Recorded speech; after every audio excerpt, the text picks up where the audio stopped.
Comenzamos. Pues bueno, muy buenos días. Entonces, vamos a hablar hoy de cómo ganar dinero. ¿Qué he hecho yo para ganar dinero? No es que yo tenga la verdad absoluta en algo, sino que quiero compartir mi experiencia para que ustedes valoren eh, desde su escenario propio si conviene hacer lo que yo he hecho o no conviene. Ustedes tomarán decisiones. Pero independientemente de eso, recuerden, tienen que invertir. Si se quedan con las actividades de ingreso que tienen actualmente, es perfecto, está genial. Pero tomen decisiones y no se detengan. Detenerse, yo me acuerdo hace muchos años, cuando entramos a la Facultad de Química, yo tenía 17 años, uno de mis amigos, mis muy queridos amigos, me decía, es que dudar es perder el tiempo.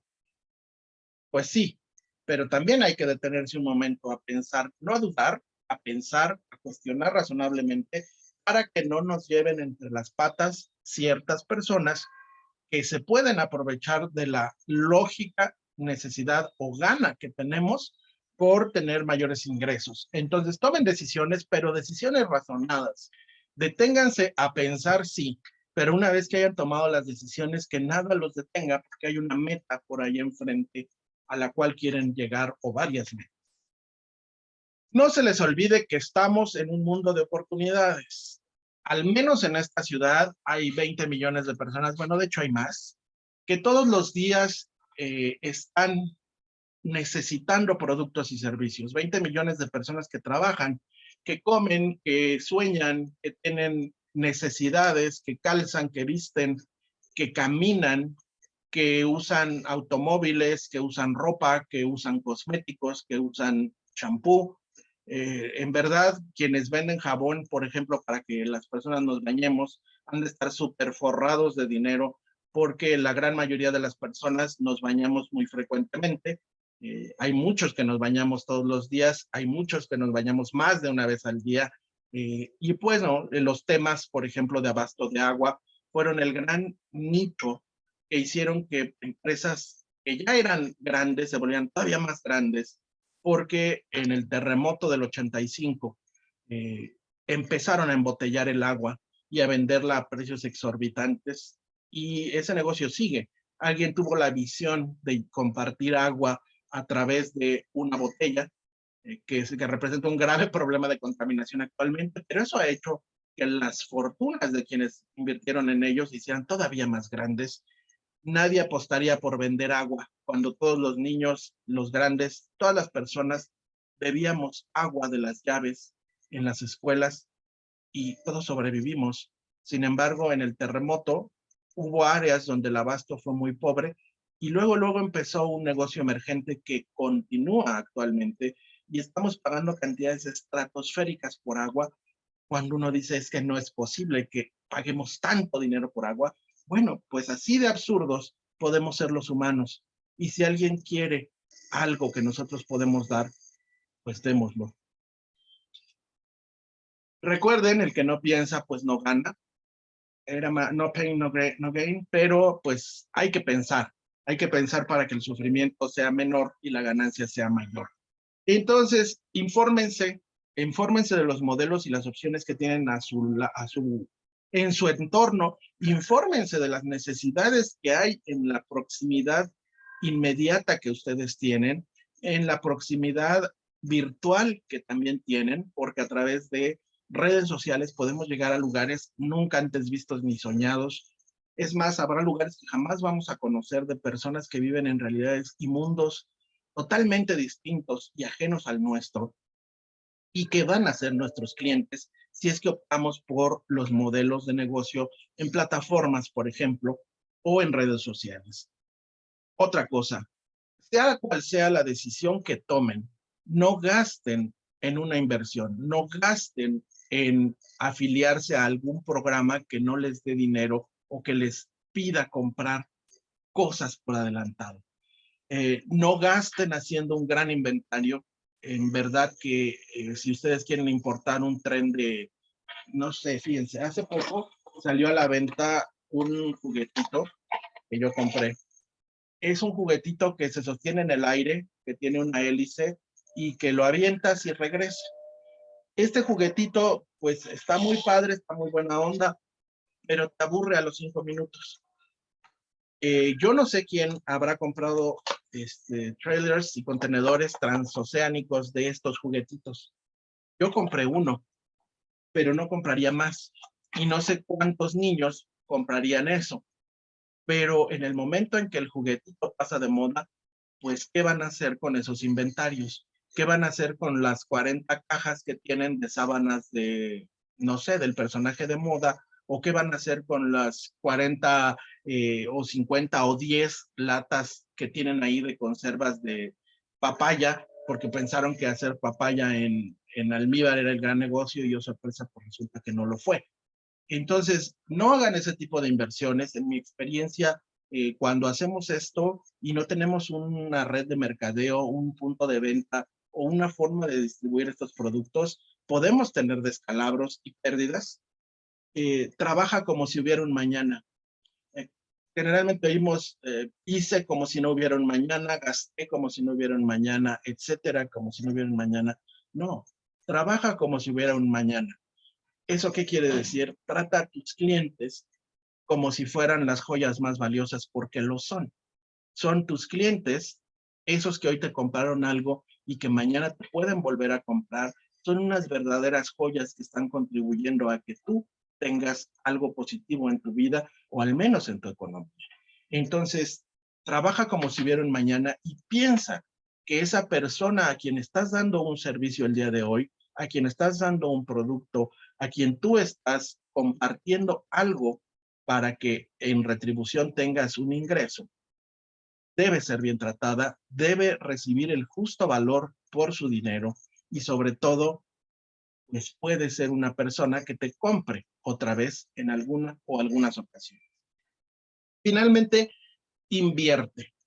Invierte el dinero no que te sobre, sino el dinero que tú te hayas impuesto como necesario para hacer realidad ese proyecto de vida que tienes en mente. Cuida los pesos, no los centavos. Yo no sé si ustedes alguna vez han pensado, yo vendo muchas cosas y de pronto, fíjense, hace poco tengo una muy querida amiga que es muy buena clienta, ella y su mami, son unas clientas excepcionales que pues me compran cada mes muchos productos. En una de esas ocasiones les llegó una cortina con un defecto. Yo me pude haber puesto bien crazy y decirle, pues ni modo, eso llegó así, yo no puedo hacer algo, pero les dije, no se preocupen, fui, compré una cortina que no les cobré, les dije, quédense con la cortina que tienen, si les sirve esa tela para algo, úsenla, aquí está el producto de reposición. ¿Por qué? Número uno, porque son excelentes personas, las conozco más allá que sean mis clientes. Número dos, porque son tus clientas. Y si un producto salió mal, si un servicio no fue satisfactorio, no satisfizo la necesidad, entonces estás obligado, yo moralmente estoy obligado a retribuir esa confianza, esa preferencia que tienen hacia mí, porque lo mismo que me pueden comprar a mí, se lo pueden comprar a 200 o 300 personas. Sin embargo, me lo están comprando a mí siempre con amabilidad, siempre con respeto, siempre en la medida de lo posible, haciendo que se sientan valoradas porque realmente las valoro y siempre haciendo que todas esas personas que ayudan a que tú tengas un poquito más que invertir, reciban un servicio y un producto con calidad y sobre todo con calidez. Les voy a contar mi experiencia. Yo nací en una casa del siglo XIX y les juro por todo lo bueno, una casa unifamiliar gigantesca en donde se podía aprender a andar en bicicleta, no en el patio, no en el jardín, sino adentro de la casa. Podíamos abrir las puertas de los grandes salones, de las recámaras, y hacer un gran circuito en donde mi hermano y yo aprendimos a andar en bicicleta, en donde mi hermano y yo aprendimos a jugar pelota, en donde mi hermano y yo vivimos una realidad ajena. Vivíamos en la colonia Guerrero, en las calles de Mina, esquina con Guerrero, en el 151 de la calle de Mina. Esa casa era nuestra casa. Yo pensaba, y lo pensé durante muchos años, que éramos muy pobrecitos. Que éramos muy pobrecitos porque nosotros trabajábamos siempre.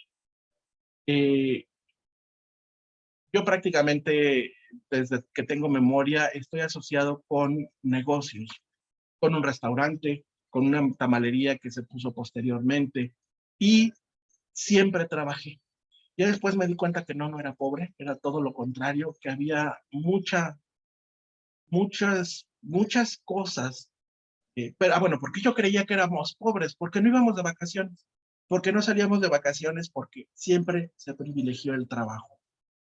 Es una forma de ver la vida y es una forma que a mí me parece, pues, válida. Sin embargo, estaba un poco desequilibrada, no había mucho equilibrio. Como le agarré el gusto o la necesidad o la costumbre o no sé qué fue, yo desde siempre fui bastante emprendedor. Empecé con ventas al menudeo de estampitas y de juguetes que mi mamá nos llevaba a mi hermano y a mí a comprar para que vendiéramos.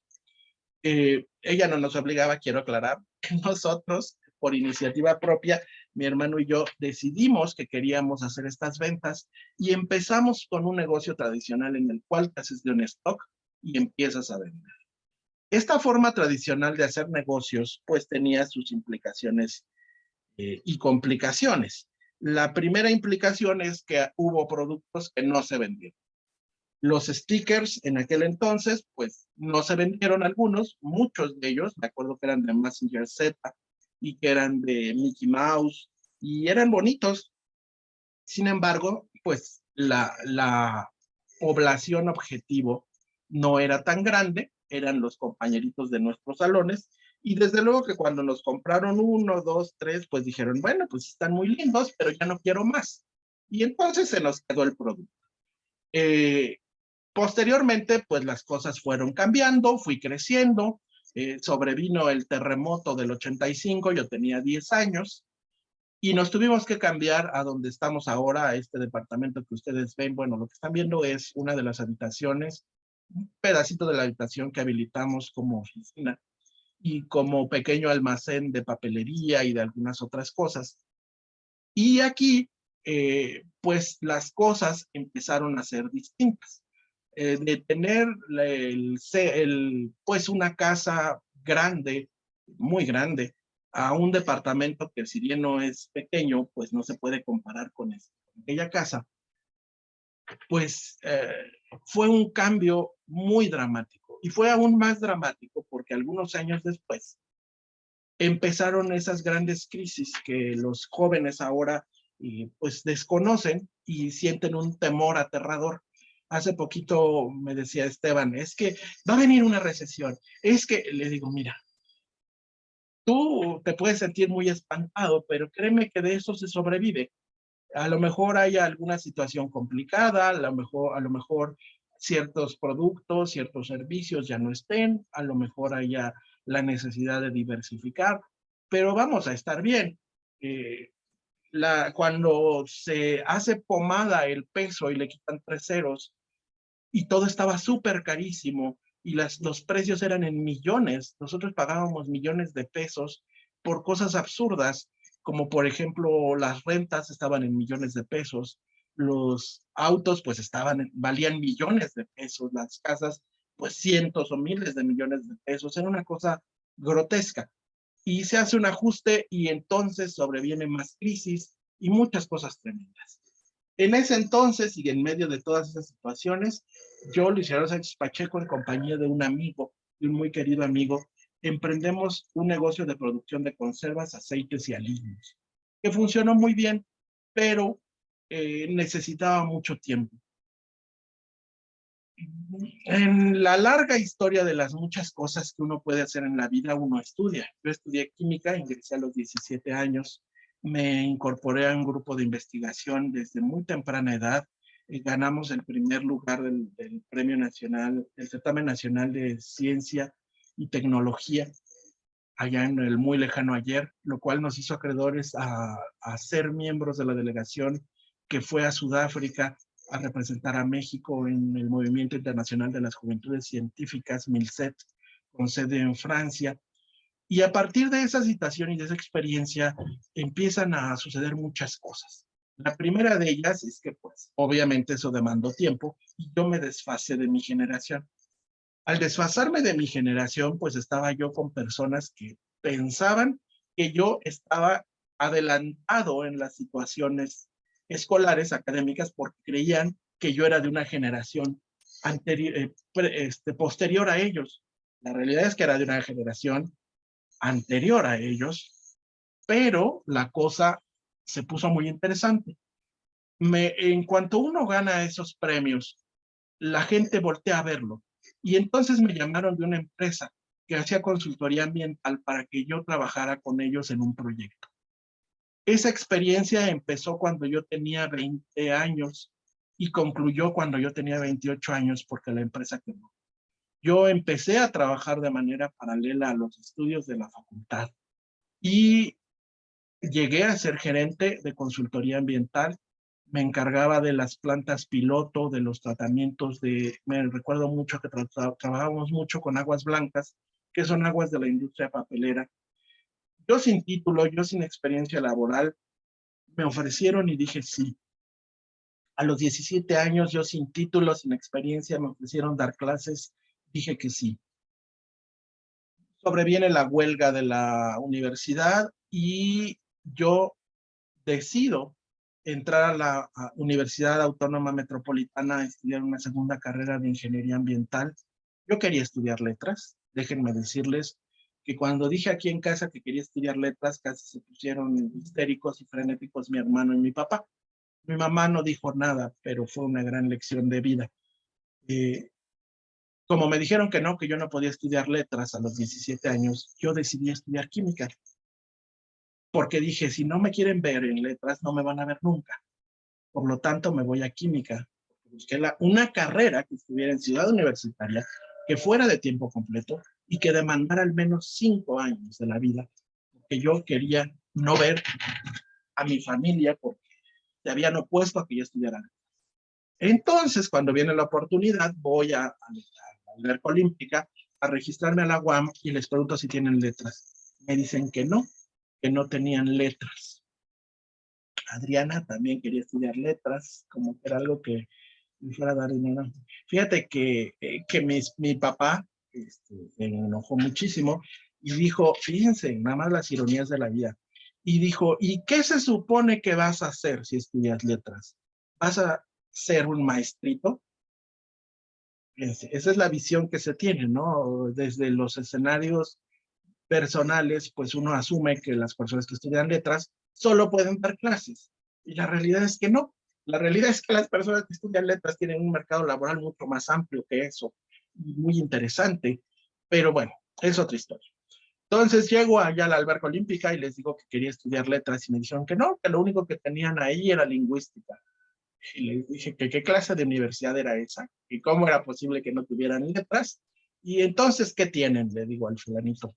Ay, no, perdón, la persona que estaba ahí y me dice, pues tenemos ingeniería ambiental. Dije, ándale, eso suena interesante. A ver, anóteme a eso. Me acuerdo mucho que hice mi examen para la UAM en el Bacho 3, en el Bachilleres 3 que está ahí en Iztacalco. Entré sin estudiar, les voy a decir por qué entré sin estudiar en unos momentos, y me quedé. Me quedé en la UAM Azcapotzalco y Adriana, pues en la Facultad de Química, sabrá que sacar un 8 o un 7, sabían no a 10, sabían a 20 o a 30. Ya sacar un 10 era que eras un dios. Bueno, pues acá en la UAM, pues con la mano en la cintura, mis calificaciones se convirtieron en 10. Entonces se acaba la huelga, regreso yo a concluir mis asignaturas en la Facultad de Química y en la mañana iba corriendo al trabajo a ver qué iban los proyectos, me iba corriendo a la facultad, me iba corriendo a la UAM Azcapotzalco a estudiar ingeniería ambiental, era yo un verdadero loco. El caso es que además tenía un grupo, porque he dado clases de manera ininterrumpida durante muchísimos años, que no les digo tanto, cuántos, bueno, tengo 47, pero pues tengo 30 años de experiencia docente, ustedes saquen sus cuentas. Entonces mi vida era impresionantemente ajetreada y yo en verdad no entiendo, no lo puedo comprender razonablemente por qué ahora para hacer 2 o 3 cosas no me alcanza el día, cuando en aquel entonces estudiaba 2 licenciaturas, era gerente de consultoría ambiental y además daba clases. Si yo hubiera sabido que se podía invertir en esos años, pues mi historia sería totalmente distinta. No lo es, pero bueno. Eh, Acabo química de alimentos, acabo ingeniería ambiental, quiebra la empresa donde estaba yo como consultor ambiental y por esos azares del destino me invitan a participar en un programa nuevo de posgrado en el cual se conjuntan 3 institutos, el Instituto de Química, el Instituto de Materiales y el de Ciencias Nucleares, con 2 facultades, con la FES Cuautitlán y con la Facultad de Química, para hacer un posgrado de excelencia, un programa de posgrado muy ambicioso, que es el posgrado en Ciencias Químicas. Fuimos la primera generación junto con Sandra, una gran amiga mía, Rodrigo, Pavel, y Pavel, un compañero que ahora es profesor en el CCH Sur, me dice que si me inscribía. Él me inscribió, y yo creí que no era cierto. El día del examen llegué tarde al examen porque no quería entrar al posgrado. Yo estaba buscando irme a Querétaro, a Procter. Ya iba en entrevistas avanzadas, pero me presento a la Facultad de Química a hacer el dichoso examen de admisión. Yo seguía dando mis clasecitas, yo seguía teniendo a la persona esta, no diré nombres, pero eran mis clientes, los niños, y yo les ayudaba a hacer sus tareas. La situación de dinero no estaba para nada apretada. Yo tenía 28 años, yo tenía 2 licenciaturas, yo había sido gerente de consultoría ambiental, yo era profesor, era asesor de estos niños, e hice el examen de admisión porque un compañero me dijo que lo hiciera y lo hice. Pero yo quería irme a Querétaro, a Procter, y pues seguir allá una vida laboral. Pero las cosas, pues, fueron por otro lado. Llegué al examen de admisión tarde. De hecho, estaba en este departamento durmiendo cuando me habló Pavel y me dijo, ya, hoy es el examen. ¿Quién se va a titular? Compañeros de nuestra generación apenas estaban titulando de sus licenciaturas o estaban concluyéndolas, y yo pensé que alguien iba a hacer examen de titulación. No fue así. Resultó que era el examen de admisión para la maestría. Y yo le dije, bueno, ahorita llego. Ahorita llego significó que me metí a bañar, me cepillé los dientes con toda la calma del mundo, cogí las llaves del carro, me bajé al estacionamiento, me fui con toda calma por Tlalpan y llegué como 40 minutos tarde. Y entonces, conociendo a la Facultad de Química y sabiendo que son inflexibles y que casi casi te agarran a latigazos si llegas tarde, si no haces tú el trámite personal, dije, número 1, pues yo no me inscribí. Por lo tanto, seguramente no voy a estar en lista alguna. Y número 2, cuando vean la hora, me van a decir, pues pásele, y entonces voy a esperar a Pavel para que vayamos a desayunar, punto, se acabó y ya quedé bien con todos. Pues resulta que no. Resulta que llegué al auditorio A, estaba hasta las manitas, y les dije, bueno, fingí, fíjense nada más, todavía le eché la carrerita del auto, todavía se podía uno estacionar en la facultad, imagínense que tiempos eran aquellos. Le eché la carrerita del estacionamiento al auditorio para que me viera yo apresurado, por si Pavel estaba ahí, y no quedar mal con él. Y entonces llego y una de las pues secretarias del posgrado, yo no sabía que eran secretarias en aquel entonces, pero lo eran, me dice, ay, buenas tardes, químico. Eh, no, aquí ya está lleno el auditorio, pero pase al otro auditorio donde todavía hay 2 o 3 lugares. Ay, pues ya son 40 minutos. Llegué, les digo, ay, buenas tardes, buenos días, ya estamos a mitad. No se preocupe su nombre. Yo dije, ¿qué? No, pues Luis Gerardo Sánchez Pacheco. Pásele. ¿Qué, cómo? Yo así, en una pieza, ¿no? Dije, ¿qué nos está pasando? Bajo, y ahí en el estrado del auditorio habían puesto unas mesas y ahí estaban otras personas del posgrado. Y entonces me dan un paquetito de 5 libritos como los manuales que teníamos de las prácticas de laboratorio en la facultad, unos libritos pequeñitos, y eran 5. Me dice, tenga, apresúrese porque ya deben de ir en el tercero sus compañeros. Tercero en 3 cosas de estas. Que bueno, me senté y empecé a llenar como loco. Fíjense, nos preguntaron cosas tan básicas, que el hecho de ser profesor y dar clases en una escuela incorporada me tenía todo súper fresco, porque nos preguntaban pH, porque nos preguntaban equilibrio químico, nos preguntaban redox, nos preguntaban ley de Hess, nos preguntaban fisicoquímica, termodinámica, y contesté el examen. Y en unos cuantos minutos, que no superaron los 30 o 40 minutos, me levanto y entrego el paquetito. Y les digo, ¿me da el segundo, por favor? Y la persona que estaba ahí se queda, pues, muy sorprendida y me dice, ¿cómo que el segundo? Yo, sí, es que, pues, llegué tarde y todavía, y mis compañeros ya me dijo usted que iban en el segundo o en el tercero. Y entonces coge uno de los folletitos individuales de los libritos y me dice, pero de estos. Y yo me quedé de a 6. Yo dije, peor la cosa, ahora sí ya la acabé de perjudicar, va a quedar como un asno porque lo hice tan rápido que seguro está mal. Bueno, pues le dije, entonces ya acabé. No, pues que sí, pero mañana es el psicométrico, que fue de 7 de la mañana a 6 de la tarde. Fue una cosa monstruosa. Y el examen de inglés, primero fue el de inglés y luego fue el psicométrico tormentoso y de una cosa irracional. Pues ya salí. Para no hacerles el cuento largo, me quedé. Pavel tardó como 2 horas, 1 hora y media más en salir, porque hubo 3 horas para resolver ese examen.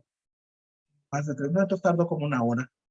Yo estaba que me moría de hambre y lo esperé. Y yo ya estaba seguro que no me iba a quedar. Todos los que vieron aquello, pues, pues yo creo que pensaron lo mismo. Han de haber dicho, pues lo entregó en blanco. Fíjense que llegué a la cola, porque antes nada era digital, nada se hacía por teléfono, ni siquiera existían los celulares con aplicaciones, eran los tabicotes aquellos. Entonces lo que sucedió fue que nos avisaron ¿cómo nos avisaron? Pues no me acuerdo, nos dijeron la fecha en la cual teníamos que ir a consultar si ya si ya teníamos los resultados. Entonces, pues voy, no, me habla Pavel y me dice, señor Gerardo, ya salieron los resultados, que hay que pasar por ellos personalmente a la oficina de Betty. Betty después se llamó Betty Becas, porque era la secretaria que nos hacía la gran maravilla de tener la conexión con CONACYT y se transformaba su visita en dinero, en beca. Entonces, yo por puro compromiso y sabiendo que había reprobado, dije, ahí voy, ¿no? Me formo y me encuentra un joven del norte muy alto y me dice, oye, qué emoción, hoy dan los resultados, yo estudié mucho, tengo mucha ilusión, tengo muchas esperanzas en quedarme y que yo iba fastidiado, yo iba por compromiso, yo no quería. Yo le digo, ay, mira, qué bien, ¿tú de dónde vienes? No, ya me dijo de dónde venía, ya no me acuerdo. Si lo veo, pues ya tampoco me acuerdo. Y le digo, ay, pues ojalá que sí te quedes, qué emoción, ¿no? Pero yo no estaba emocionado. Entra y sale todo abatido, todo desilusionado, pero una cosa horrible, como si se le hubiera muerto a alguien. Y yo lo vi y dije, chanclas. Dice, espero, ojalá que tengas mucha suerte. Digo, mucho éxito, me dijo. Entré yo y me dice Betty, que no nos conocía, no me conocía, ninguno nos conocía, y me dice, ¿cómo se llama usted? No, pues que Luis Gerardo. Ajá, permítame. Abre un cajón y saca un sobre pequeñito, que era la carta de compromiso y la carta de aceptación y el talón de pagos para pagar nada a cambio de una maestría. Yo dije, no, me quedé. Fíjense nada más qué actitud tan torpe. Me levanté y en el trayecto desde la oficina de Betty a la entrada del posgrado, que era donde estábamos formados allá en el edificio B de la facultad, Yo dije, estoy haciendo algo mal. Hay alguien que está aquí esperándome y que está casi llorando como si alguien hubiera muerto. Yo estoy hasta refunfuñando porque no me quedé. Esto es lo más valioso que puede haber para alguien y yo ni siquiera le estoy dando el menor valor. Y entonces cambié mi actitud. Salí y le dije, me dijo, ¿cómo te fue? Y me quedé. Ay, qué bueno, me alegra mucho y que se suelta a llorar. Y yo le dije, no te preocupes, yo te voy a ayudar a estudiar, yo te voy a ayudar para que tú te quedes. Son cosas bastante básicas que seguramente pues no tienes al día porque pues no eres profesor de bachillerato, o sea, lo que nos preguntaban era de nivel prepa. Póngale que no, pero era un tantito más que nivel prepa, porque era un examen increíblemente general y básico. Pero él seguramente estudió cosas muy complicadas de analítica, de orgánica, de físico-química, que ni al caso. Y lo básico, pues ya no lo traía. Y entonces, en ese momento decidí que iba a estudiar la maestría. Y fue la decisión más maravillosa que pude haber tomado. Me llamaron de Procter, que tenía cita con el director general, y yo ya no fui. Me decidí a quedarme aquí con una beca de 4,000 pesos o 6,000 pesos. No sé, era una beca muy chiquita. Yo venía de ganar un sueldo pues, bastante generoso. Era el año 2002, 2003. Y entonces, después de una vida súper ajetreada, de atender 2 licenciaturas, de atender 2 trabajos, me encontré como estudiante de tiempo completo y me di cuenta que mi vida era la academia, que mi vida a lo mejor no era la investigación, pero sí la academia. Y cuando acabé la maestría, tomé la decisión de no volver a trabajar nunca en algo que me quitara el tiempo, todo el tiempo y todas las ilusiones, porque yo trabajaba de lunes a sábado y a veces los domingos, y tenía hora de entrada, pero no tenía hora de salida. A ver, eso eran las 10 de la noche y yo estaba trabajando. Llegaba los fines de semana y lo único que yo quería era dormir. Y entonces decidí que no, que yo nunca jamás en la vida volvería a algo así. Así fue como dejé a la industria. Así fue como me metí de profesor. Y así fue como de manera sumamente irreflexiva me ceñía una vida pues casi apostólica, porque los profesores jamás tendrán una situación boyante en economía. Y entonces yo era muy feliz trabajando con mis alumnos, haciendo proyectos, corriendo de escuela en escuela, porque además tenía que dar clases en 3 escuelas para completar lo de la chuleta. Y entonces, así fue como me convertí en empleado de la educación de tiempo completo.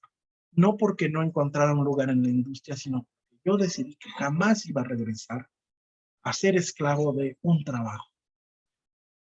Entonces, corría el año de 2005, cuando yo entré a Mercado Libre a hacer unas incipientes ventas de un montón de cosas que me encontraba por todos lados. Mercado Libre entonces era muy versátil, no te penalizaba porque no entregaras las cosas casi 5 minutos después de que las hubieran comprado. Podías entregar personalmente o mandar con alguien el pedido. Mercado Libre era muy bonito y sus comisiones no eran unas comisiones estratosféricas. Estaba muy bien. Ahora las comisiones son muy demandantes, ahora te penalizan todo. Ahora, si el cliente te envía de regreso un ladrillo y tú le mandaste un lingote de oro, pues le pagas tú el lingote de oro, él se queda con él y además Mercado Libre, si el reclamo fue feo, te penaliza. Pero bueno, ahora es una situación muy complicada el manejar Mercado Libre, sin embargo, todavía se puede hacer negocio ahí. Y empecé mi trabajo como vendedor de, de Mercado Libre, como profesor, y no fue sino hasta hace como 4 años, 4 años sí, porque la pandemia, que me llegó mi carta de la Afore, en donde me di cuenta que yo estaba regando el tepache, pero bien. Y entonces empecé a entrar de lleno, a generar dinero y a invertir. Y entonces, en esa larga experiencia, he trabajado en un restaurante, en una tamalería, he hecho ventas al menudeo, he producido conservas, aceites y aliños en una incipiente carrera como empresario. He dado servicios académicos y he sido empleado de la educación desde los 17 años. He vendido en redes sociales, he vendido en plataformas y les puedo decir, les quiero compartir algo, porque las personas generalmente dicen, es que yo no puedo, antes de entrar a los modelos de negocio. Fíjense que cuando yo tenía 30 años, falleció una persona muy importante para mí. Entonces, yo entré en una profunda depresión, en esa depresión clínica que se diagnostica y que se trata. Y yo iba al instituto porque estaba terminando las situaciones de mi tesis y los trámites. Iba en el metro ese día, o no circulaba o no quise llevar auto, algo pasó. Pero me fui en el metro cuando todavía se podía viajar decentemente en el metro. Pues hace muchos años de eso, hace más de 20 años. Y no, como 18, 19 años. Y entonces una persona se me quedó viendo con esos ojos golosos con los que suelen ver a las personas, quienes tienen interés en las personas, y a mí se me movió una tristeza infinita dentro de mí, y me puse a llorar, y no paré de llorar hasta que llegué al Instituto de Psiquiatría y Salud Mental. Yo seguía llore, llore, llore, llore, llore, llore, llore, llore, pero supe que necesitaba que alguien me ayudara. Cuando llegué ahí, como media hora o 40 minutos después, me calmé. Llegó una médico, la doctora Ari Chavaleta, que fue mi médico ahí en el Instituto de Psiquiatría y Salud Mental durante mucho tiempo, y me dijo, ¿ya estás mejor? Y le digo, pues al menos ya no lloro. No, pues órale, pásale por acá. Y entonces me pusieron una batería tras otra de pruebas psicológicas de esas que se hacen en papel. Y pues yo contesté todo, y como a la hora me meten a una sala de juntas donde estaban todos los residentes que trabajaban ahí, porque ya ven que pues, todos los espacios universitarios son de enseñanza. Y ahí estaban todos, estaban también los médicos titulares, estaba mi doctora. Y entonces empieza un interrogatorio. Primero me dijeron, ellos son médicos que están en la residencia, que están en el internado, pero ellos están aprendiendo. ¿Tienes algún inconveniente que estén aquí? Pues yo era profesor, ¿verdad? Pues qué mejor que aprendieran del animal en vivo. Pues dije, pues que se quede, ¿no? Yo no tengo problema. Y entonces empiezan las preguntas y me dicen, ¿en qué CCH estudias? ¿O en qué prepa?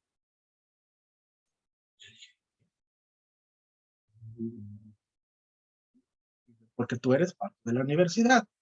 ¿En qué plantel estudias? Pues dije, CCH o prepa, o sea, ¿cómo? Les digo, no, yo no estudio ningún CCH, sí vengo de CCH Naucalpan, pero ahí estuve hace, ahora eran pues muchos años, ¿no? Soy generación 90 y de la Facultad de Química soy generación 93 y estudié ingeniería ambiental y estoy en el Instituto de Ciencias Nucleares, aquí está mi credencial. Y entonces se quedan con unos ojos como de plato y me dicen, ella se sacó mucho de onda, y yo la vi y me dice, a ver, y revisa las pruebas y ve que tienen mi nombre. Y entonces me empieza a sacar un hilo de cosas. Y empezó a hablar por déficit de atención y por trastorno quién sabe qué, y trastorno quién sabe cuál, y quién sabe qué tanto. Y entonces me dijo, lo que tenemos aquí en el papel dice que tú no podrías haber acabado, ya no digamos una carrera, el bachillerato. Tu mente no podría enfocarse en algo de acuerdo con lo que está aquí. Yo les dije, las pruebas están mal o ustedes se equivocaron en la interpretación porque pues yo estoy a punto de graduarme con mi grado de maestro y pues eso no lo estoy inventando. Aquí está mi credencial, mi número de cuenta, mis registros, no estoy loco, no tengo alucinaciones y así es, ¿no? Y entonces ya me pintó cada una de esas situaciones y me dijo, esto te limita en esto, esto te limita en esto, esto te limita en esto, esto te limita en esto. Y con el tiempo fuimos hablando y platicando y resulta que nada de eso me limita. Resulta que todas esas cosas que sí efectivamente están diagnosticadas, que sí efectivamente tengo, pues de algún modo no me limitan. Lo único que me puede limitar soy yo mismo. Lo único que me puede detener soy yo. Y no me he querido detener. Cuando alguien les diga que no puede, pues nos sentamos a platicar y vemos qué es lo que ustedes tienen, que no los puede, que los tenga que limitar. Yo con todo lo que tengo puedo. Si yo con esa historia de alguien que no podría acabar un bachillerato por sus niveles de atención, por sus habilidades para concentrarse, etcétera, ha logrado llegar hasta donde estoy, yo les juro por todo lo bueno que existe que ustedes pueden llegar a donde ustedes quieren. Que no hay nada ni nadie que los pueda detener, a menos que ustedes se detengan. Solo les quería decir eso. Y ahora vamos a hablar de los modelos de negocios. En el modelo de negocios tradicional, uno compra algo y lo vende. Y esa compra o esa venta dependerá de varios factores, pero tendrá cosas en común. Número uno, esa compra tendrá que responder a la necesidad real de un grupo de la población, porque no vamos a comprar un producto, vamos a comprar muchos. Por lo tanto, tienen que ser productos de alta demanda. Y si ustedes se arriesgan a comprar productos de moda, corren el riesgo que una moda nueva se imponga antes que ustedes acaben con su stock. Por esa razón, yo les recomiendo que si van a hacer un negocio tradicional, se centren en productos de alto consumo y de consumo pues corto. ¿Qué significa eso? Jabones, champús, zapatos, cuestiones que todo mundo usa, pero que se acaban rápido.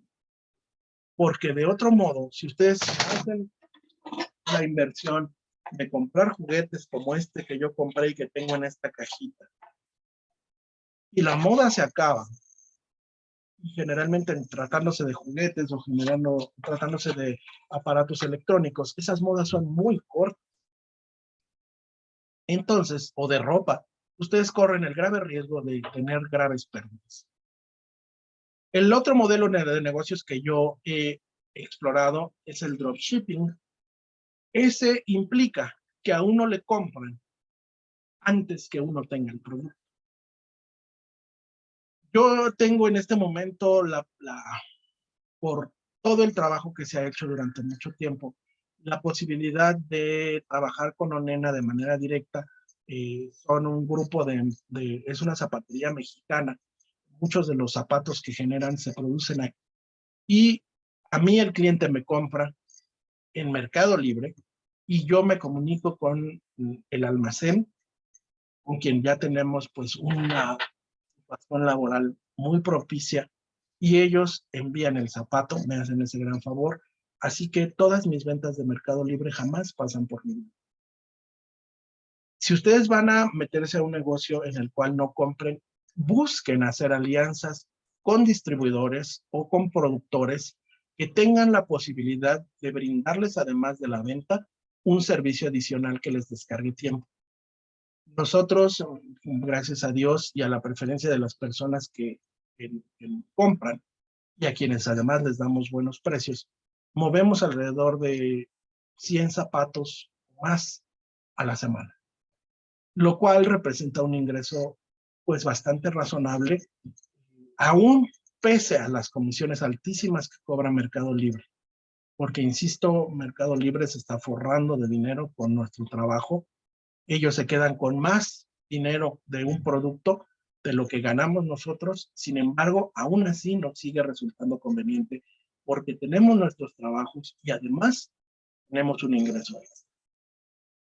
Otra cosa, no abaraten su producto, no menosprecien su trabajo, en buenos precios, porque nosotros a lo mejor estemos buscando un ingreso extra, pero hay personas que están buscando la vida de esto.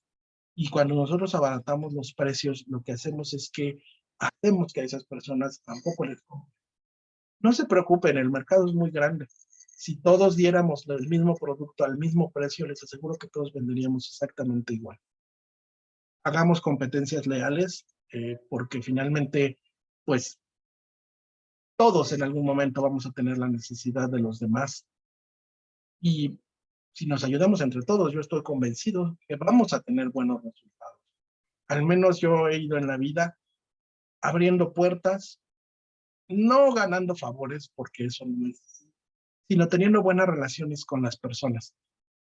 Y resulta que ahora, en este mes de junio, que yo quería irme de vacaciones, pues no me pude ir de vacaciones, porque aunque no hice ninguna promoción, aunque no metí ni 5 miligramos de trabajo para recibir pedidos, las personas que consumen conmigo y a quienes les busco ofertas y a quienes les doy buen servicio y a quienes les agradezco infinitamente, no hubo un solo día que no llegaran 3 o 4 pedidos que me mantuvieron aquí sin poder salir, porque antes que otra cosa está el satisfacer la necesidad de otras personas, porque ellos están haciendo realidad un sueño para mí.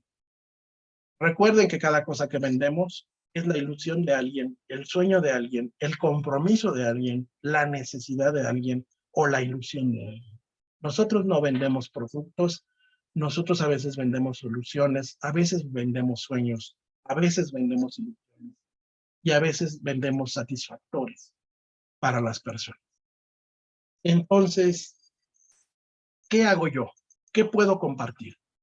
Yo puedo compartir con quien desee asociarse conmigo la opción de que sean mis vendedores de Onena. Les doy precio, el mismo precio que les darían en las tiendas de Onena para que ustedes puedan vender productos de Onena, pero les ofrezco un plus. Les ofrezco envío a domicilio de todos los productos que ustedes me adquieran conmigo. Les ofrezco catálogos gratuitos. Les ofrezco la consulta de los almacenes del stock en tiempo real, en tiempos, bueno, pues un poquito, a veces larguitos, porque tampoco es como que las personas del almacén estén trabajando solo para mí. Somos varios los que somos distribuidores. Y eso en relación con Onena. En relación con Concord, les ofrezco también darles precios de vendedor. Gracias a los volúmenes de venta que tengo, yo tengo la posibilidad de ofrecer esos precios. Eh, Ustedes van a obtener exactamente el mismo producto con las mismas características, pero en vez de ir por él a la tienda, y yo se los puedo hacer llegar con el mismo precio, con el mismo costo, que si ustedes van y se asocian como vendedores en Concord. Cuando ustedes lleguen a ventas mensuales superiores a los 12,000 pesos en Concord, pues en ese momento ya no les voy a dar yo el servicio. Les voy a decir que se inscriban directamente en Concord, porque cuando llegan a esos niveles Concord, les puede ofrecer una mejora en los precios. Una mejora que si yo se las ofrezco, ya no tendría yo un margen de ganancia atractivo. Pero antes sí lo puedo hacer y además sumarles el plus de llevarles el producto a donde ustedes me indiquen, pero bueno, que no sea tampoco muy lejos, ¿no? Aquí en la ciudad. ¿Qué más puedo ofrecer? Pues yo puedo ofrecer de manera particular y personal a quienes hemos estado aquí llevando estos fines de semana las charlas, las retroalimentaciones, los acompañamientos, el intercambio de experiencias de manera directa y con toda la confianza para que ustedes y pues desde luego yo nos podamos asociar en sistemas de ayuda mutua. Por ejemplo, yo vendo muchos productos, muchísimos. Por ejemplo, Tupperware. Si ustedes deciden vender Tupperware, lo que tienen que hacer es comprar una afiliación. En esa afiliación ustedes compran un kit de inicio, les dan ciertos productos que pueden vender, etcétera. Y para que puedan tener una comisión por venta, les van a pedir una compra mínima en cada pedido de 600 pesos. Si por alguna razón ustedes no llegan a ese nivel de venta, yo vendo generalmente lo suficiente para llegar a esos niveles. Y si ustedes me dicen, pues necesito X producto, bueno, yo les voy a ofrecer que ustedes, les doy un descuento, ganan ustedes, gano yo. Evidentemente ganan mucho más ustedes que yo me quedaré con un 1, 2%, 3%, y listo, lo demás es para ustedes. Y de esa manera, el día que no tengan ustedes para completar su pedido, pueden pedir a través de mí y con todo gusto hago su pedido. Lo mismo en los demás catálogos, Home también. ¿Por qué vendo por catálogo? Bueno, pues porque los rendimientos están por encima del 20%. El único catálogo que no da una ganancia decente es Betterware. Te da una gran proyección, es un catálogo que se vende solo, pero pues no se gana mucho como vendedor. Se gana si haces red, pero yo no tengo tiempo para hacer red. Yo soy profesor, tengo 40 horas frente al grupo.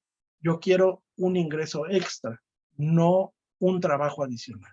Yo dejé la industria porque yo quiero tiempo. Y manejar una red me va a quitar tiempo. Yo no quiero manejar. Y del mismo modo también les ofrezco en los catálogos de Whatcom, todos los catálogos que yo tengo, les ofrezco la misma situación. Si ustedes venden algo de esos catálogos, ustedes se llevan su ganancia, cada uno tiene su nivel de ganancia, lo hablamos, lo platicamos, ustedes no tienen que hacer inversión y solo les recomiendo que siempre cobren por adelantado, siempre, porque si no se los llevan al baile. Eso es lo que yo les puedo ofrecer, lo que les quería compartir en relación con las inversiones ya lo hicimos. Me da muchísimo gusto ver que la gran mayoría de ustedes ya hicieron inversiones, ya tienen sus cuentas, ya están trabajando con las tarjetas que les generan devoluciones de efectivo. Busquen la de HSBC, abran su cuenta de débito, el servicio de ese banco es pésimo, pero el producto es maravilloso. Esta es la última sesión que hacemos de este seminario tan pequeño, pues realmente pequeño, aunque el tiempo fue muy largo porque hubo varias eventualidades, pero me ha dado muchísimo gusto compartir con ustedes y estoy siempre atento a toda situación y circunstancia que quieran que compartamos. No soy poseedor de verdades absolutas, solo sé que a mí me funciona, solo sé que esto me da un sobresueldo, pues que es más de la mitad de mi salario como profesor, y como profesor pues, tampoco es un salario malo, además de otras inversiones de las cuales no les he hablado y de otros recursos de ingreso que hay por ahí, de los cuales pues hablaremos en otras ocasiones. Les envío un gran saludo, un gran abrazo, algo que quieran comentar, compartir, soy todo oídos.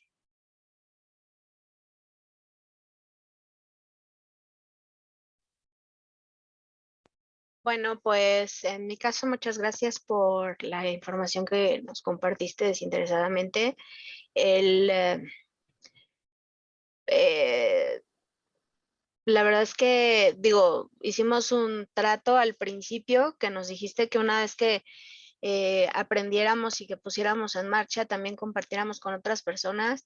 El compromiso está y bueno, pues finalmente es un placer aprender de ti. Y también en mi caso, sabes que siempre vas a contar conmigo cuando yo te pueda compartir alguna información. Claro que tú tienes más experiencia, pero pues todos nos ayudamos y todos podemos aprender de los demás. En ese caso, pues cuenta conmigo y muchas gracias. Ay, muchísimas gracias. Software Dev nos dice muchas gracias por toda esta información. Ha sido muy interesante y vamos a seguir compartiendo. Compartan, compartan en verdad. Mientras más personas tengan dinero, nosotros los que vendemos algo, un producto, un servicio, vamos a tener más ingresos. No tengamos miedo a que haya competencia. Habrá opciones, pero las personas, si nosotros damos un buen servicio, si somos amables, si somos atentos, si somos respetuosos de los otros, si procuramos el bien de los demás, yo estoy convencido que solo cosas buenas nos pueden pasar. Entonces les mando un gran abrazo, un gran saludo a quienes no se pudieron conectar, pues también mando un gran saludo y un gran abrazo. Y pues todos aquellos que mantienen comunicación personal vía WhatsApp, pues adelante. A mí me encanta cada vez que podemos compartir algo. Y como dice Adri, todos aprendemos de todos. De hecho, voy a hacerle manita de cochino a Adriana para que en la siguiente emisión de este proyecto, ella nos apoye en la parte que tiene muy trabajada y muy dominada en relación con ventas. Ella es excelente vendedora en redes sociales y en plataformas y sin duda tendremos la oportunidad, si ella acepta, de tener una gran experiencia de aprendizaje con lo que ella ha vivido, con los errores que ha cometido, porque todos cometemos errores, pero sobre todo con aquello que le ha funcionado. Les envío un gran abrazo, disfruten muchísimo lo que queda de estas vacaciones para quienes están de vacaciones y para quienes no estén de vacaciones, pues ánimo. Pronto habrá vacaciones si ustedes hacen una buena inversión, si planifican su futuro en unos pocos años, todos los días pueden ser días de vacación. Un gran abrazo y muchísimo éxito. Que todo lo bueno sea con todos nosotros. Gracias, bye. Bye, bye.